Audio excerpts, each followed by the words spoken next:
Por ciúmes fiz bruxaria e quase morreram. Isso que vou te contar hoje, nunca disse a ninguém, nem aos meus pais, nem às minhas amigas, nem mesmo ao padre que me viu chorando na missa das 7. Às vezes penso que, se eu falasse isso em voz alta, tudo o que fiz poderia voltar a se manifestar, como se ao pronunciar eu desse permissão para que aquilo retornasse. Aconteceu há 4 anos, e até hoje, cada vez que vejo uma criança brincando na rua, me vem à mente o rosto do filho da Laura. Me chamo Nayara, e esta é a história de como, por ciúmes, destruí algo muito maior do que apenas a nova mulher do meu ex. Tudo começou com uma raiva que eu não soube controlar. Meu ex terminou comigo, do nada. Depois de 3 anos juntos, Evandro decidiu que não me amava mais. E como geralmente acontece com os covardes, me contou só depois de já estar com outra. O nome dela era Laura. Ela era mãe solteira e, segundo ele, tinha algo especial. Disse que com ela se sentia mais vivo do que nunca. Que o sorriso dela parecia tirado de um filme de Natal. A raiva me tirou o sono por semanas.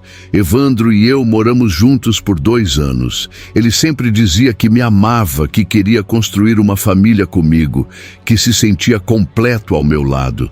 Então foi um choque enorme quando ele decidiu ir embora. Sendo honesta, antes de tudo desabar, comecei a perceber sinais, ligações que ele não atendia na minha frente, mensagens que chegavam tarde da noite e que ele lia em silêncio, mudanças de humor sem explicação. A frase "estou cansado" virou o escudo dele sempre que eu tentava me aproximar. Claro que eu o confrontava. No início ele negava tudo. Dizia que era coisa da minha cabeça, que eu estava ficando paranoica por causa do estresse. Mas havia algo no olhar dele que gritava uma verdade que eu não queria aceitar. E quanto mais eu tentava reconquistá-lo, preparando as comidas favoritas dele, me vestindo como ele gostava, deixando bilhetinhos românticos no almoço que ele levava para o trabalho, mais distante ele parecia. Até que uma tarde, ele chegou do trabalho com um cheiro de perfume que não era meu. E enquanto eu servia o jantar, ele simplesmente disse, sem nenhuma preocupação: "Vou arrumar minhas malas. Só vou levar minhas roupas e algumas coisas. O resto pode ficar para você." Ele não me olhou nos olhos. Não houve discussão. Não tentou me consolar. Apenas disse aquilo, cru, como se eu fosse um erro que ele finalmente decidia apagar da vida. E então, como se não bastasse, ele completou que estava com outra mulher, que ia morar com ela, que nosso relacionamento já não o satisfazia e que ela sim o fazia feliz. Senti o ar me abandonar. Não sei quanto tempo fiquei em silêncio. Tudo o que estava na mesa, o arroz, a carne frita, a salada de tomate, virou invisível. Só escutava um zumbido nos ouvidos e meu coração batendo como um tambor. Mas algo dentro de mim despertou. Não era tristeza, era sede de justiça. Ou pelo menos foi o que quis acreditar.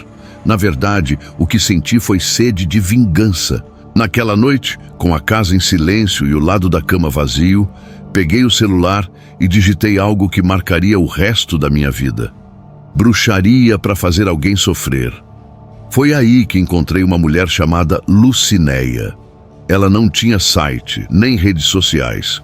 Só um número de telefone e um aviso: "Não me ligue se não tiver certeza do que quer." Senti medo.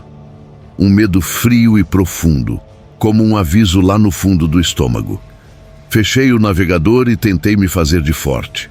Repeti para mim mesma que eu não era esse tipo de pessoa, que eu não acreditava nessas coisas, que a vida se encarregava de tudo por conta própria.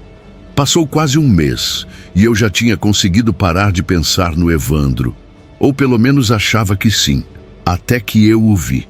Ele andava pela praça de mãos dadas com a nova namorada. Ela ria, cochichava algo no ouvido dele e ao lado deles andava um menino de uns 6 anos, felizes, como se já fossem uma família. Merda! Ver aquilo, tão confortável e completo, me revirou por dentro. Algo se partiu dentro de mim. E outra coisa, muito mais escura, tomou o lugar. Aquele fogo amargo que eu achava que tinha apagado voltou a queimar com uma raiva insuportável. Como você pode imaginar, voltei para casa tremendo e disquei o número da Lucinéia. Depois de poucos toques, sua voz rouca atendeu do outro lado. Contei minha situação e disse que não morávamos na mesma cidade. Ela respondeu que isso não importava, mas que, se eu quisesse resultados reais, teria que ir até ela. Que a distância podia funcionar, mas seria mais lento. Verifiquei a localização. Dava pouco mais de 3 horas de carro. Não pensei muito e disse que iria no dia seguinte. O endereço me levou a uma zona industrial. Tudo ali cheirava a ferrugem, óleo e metal velho. A casa ficava no final de um beco, atrás de um portão enferrujado. Toquei a campainha e a porta se abriu devagar, como se pesasse 1 tonelada. E lá estava ela, Dona Lucinéia. Parecia um personagem saído de um filme antigo de terror. Tinha os cabelos grisalhos, longos e embaraçados, a pele seca e manchada e os olhos fundos, mas penetrantes. Entrei. A casa cheirava a mofo, incenso e velas derretidas. Havia várias velas acesas, estatuetas cobertas com panos vermelhos e frascos com coisas que eu não conseguia identificar. Num canto, um pássaro preto dentro de uma gaiola me observava em silêncio, como se me julgasse.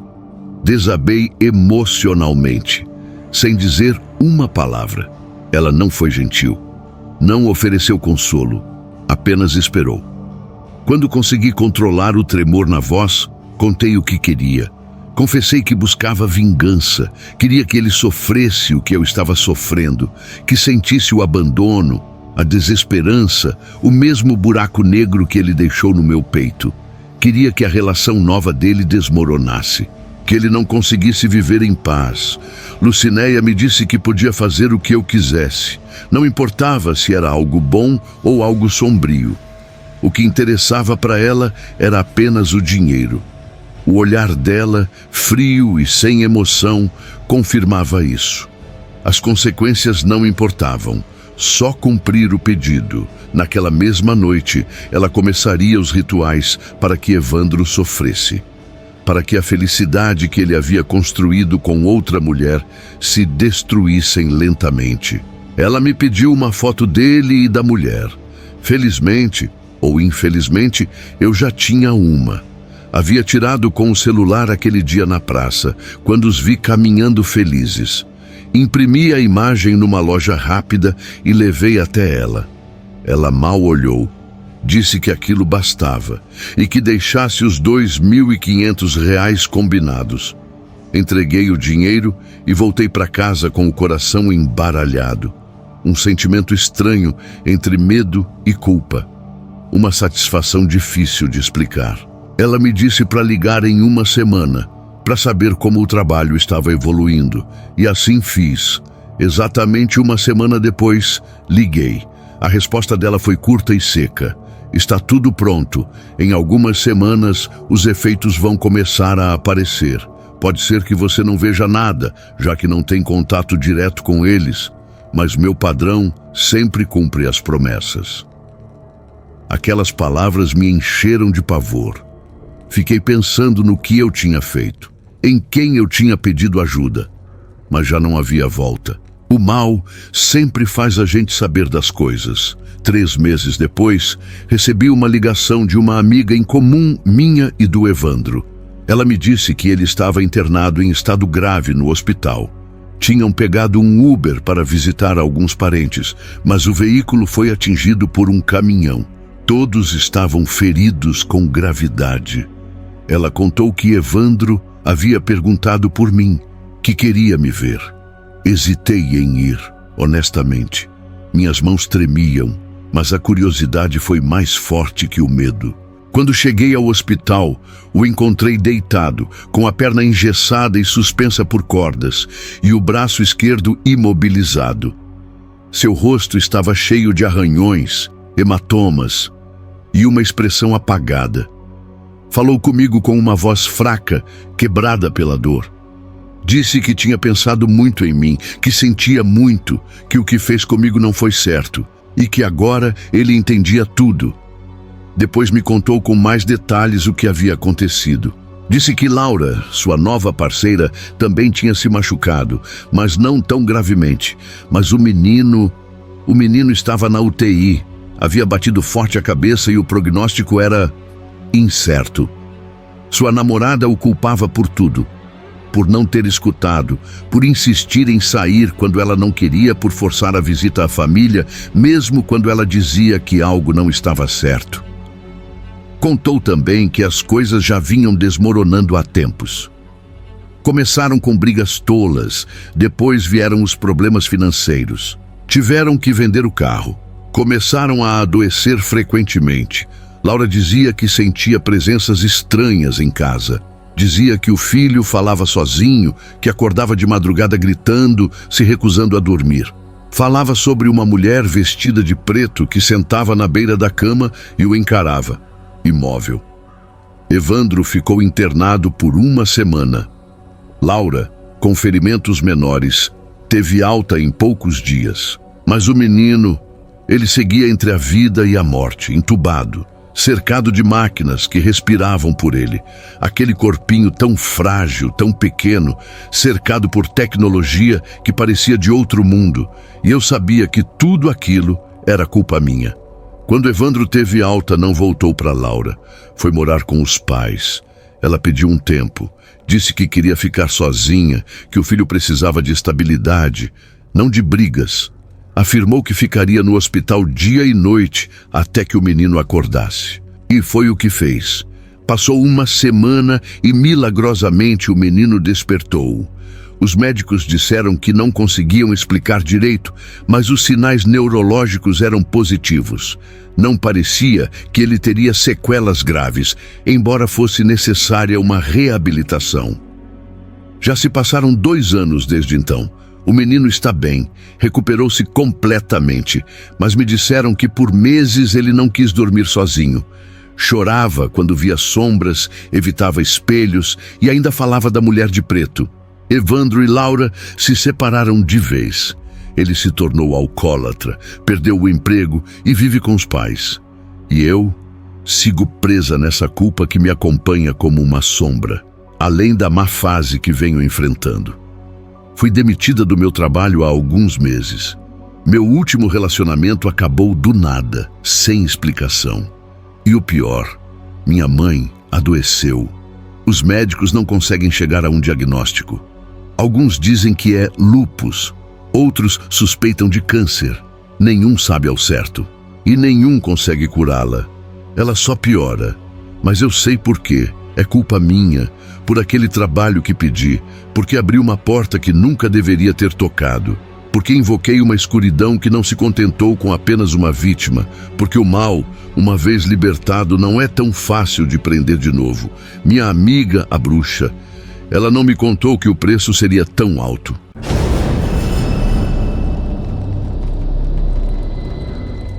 Nem toda prisão tem grades. Às vezes, ela vem disfarçada de casamento feliz, com um homem sorridente e palavras doces que, aos poucos, se transformam em correntes invisíveis. Meu nome é Camila Andrade, e esta é a história que nunca achei que teria coragem de contar. Não por medo, mas porque demorei anos para entender que aquilo que vivi não era amor, era submissão, silêncio e dor. Naquela época eu morava em Belo Horizonte e foi lá que conheci Renato, um homem que se apresentava como o galã perfeito, educado, atencioso, com um carisma que encantava até cachorro de rua. Meus pais o adoravam, minhas amigas o desejavam. E eu me entreguei sem pensar e com isso veio a cegueira. Depois de 1 ano de namoro, ele me pediu em casamento. O casamento foi um sonho tecido com promessas que logo se transformaram em cordas. No começo, tudo parecia normal. Ele me incentivava a trabalhar, me deixava ver minhas amigas, parecia até orgulhoso das minhas conquistas. Mas como uma serpente, foi se enroscando lentamente em minha vida, até asfixiá-la. Primeiro vieram os elogios camuflados de cuidado, comentários sutis que, à primeira vista, pareciam carinho. Você está linda com essa saia. Mas agora é uma mulher casada, amor. Não precisa chamar a atenção dos outros.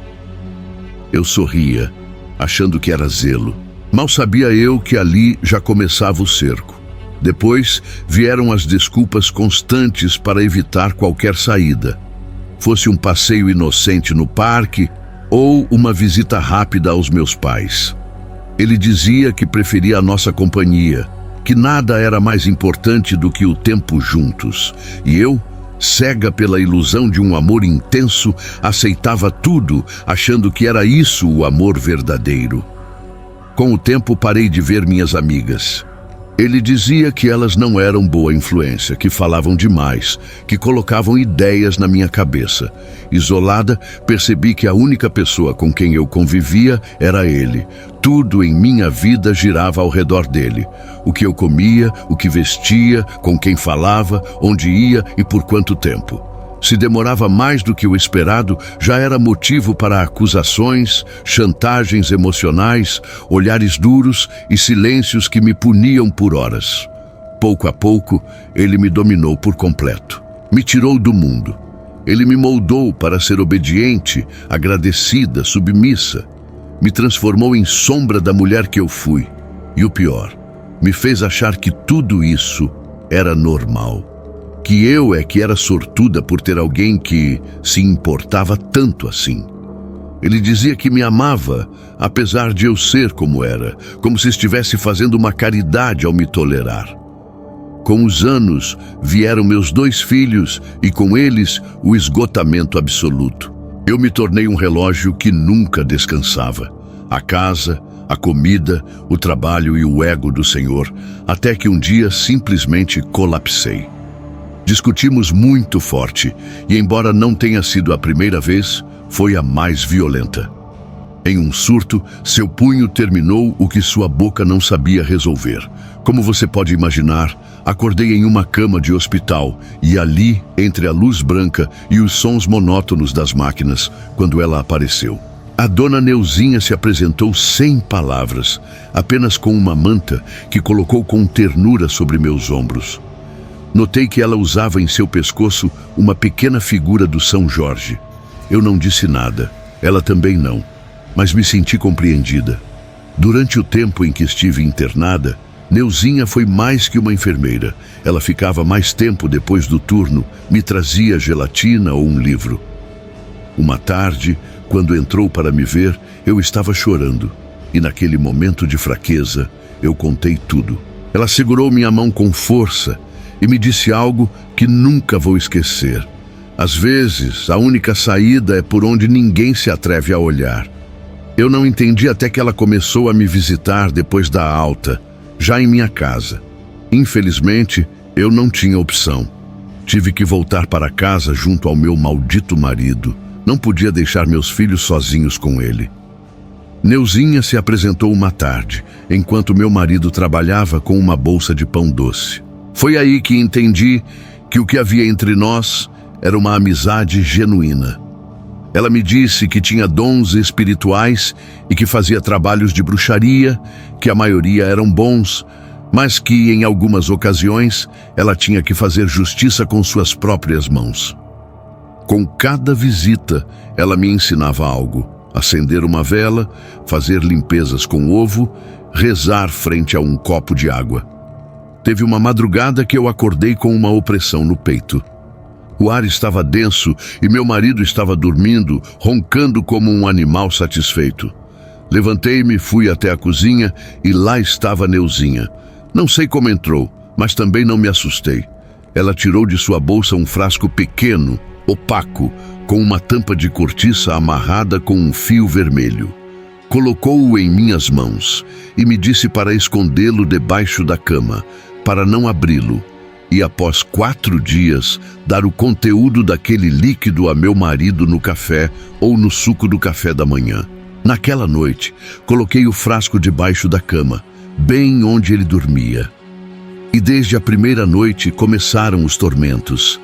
Meu marido se contorcia na cama, como se algo o queimasse por dentro, murmurando palavras sem sentido, em uma língua que eu não reconhecia. Soava frio, mesmo com o quarto gelado. Às vezes, acordava aos gritos, dizendo que havia olhos o observando no escuro, vozes sussurrando em seus ouvidos. Outras vezes, levantava em pânico, chorando, afirmando que havia mãos invisíveis tentando arrastá-lo para debaixo da cama. Uma madrugada correu para o banheiro dizendo que seu reflexo no espelho sorriu sozinho. E não era ele quem sorria. Começou a perder o apetite, a emagrecer rapidamente com olheiras profundas e um olhar cada vez mais paranoico. A cada dia, parecia mais à beira da loucura. Eu fingia preocupação, mas por dentro me sentia como se tivessem soltado minhas correntes. No quarto dia, servi o café da manhã. Café, ovos e no suco, o conteúdo do frasco. Ele não notou nada de estranho, apenas disse que o suco tinha um gosto estranho, metálico. Eu sorri e disse que provavelmente uma laranja estava amarga. Naquela manhã, ele foi para o trabalho sem dizer uma palavra. Quando voltou à noite, me disse que ia para a casa dos pais dele, que já não se sentia confortável naquela casa, que algo o estava sufocando, que tudo estava pesado e que precisava recomeçar. E assim, sem mais, pediu o divórcio. Desde então, quando ele vinha ver as crianças, porque pelo menos isso ele ainda fazia, sempre havia uma desculpa para discutir. Mas algo curioso acontecia. Sempre que começávamos a brigar, ele empalidecia de repente. Levava a mão ao peito como se algo o rasgasse por dentro. Dizia que uma dor aguda, como facadas, atravessava seu coração. Seus olhos se arregalavam de medo e começava a suar frio, tremendo inteiro. Às vezes, caía de joelhos com as mãos na cabeça, gritando que algo dentro dele queria sair, como se estivesse sendo possuído.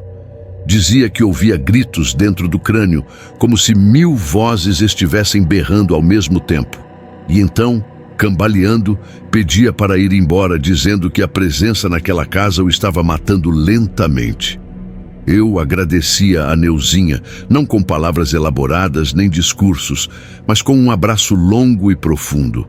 Ela me disse que só havia pedido um favor a seu santo e aos mortos que a acompanhavam. Nunca me explicou mais, jamais fez alarde de seus dons, nem me cobrou pelos favores. Só dizia que havia coisas que não se explicavam, mas que se faziam com fé e com razão. Eu sabia o que ela era.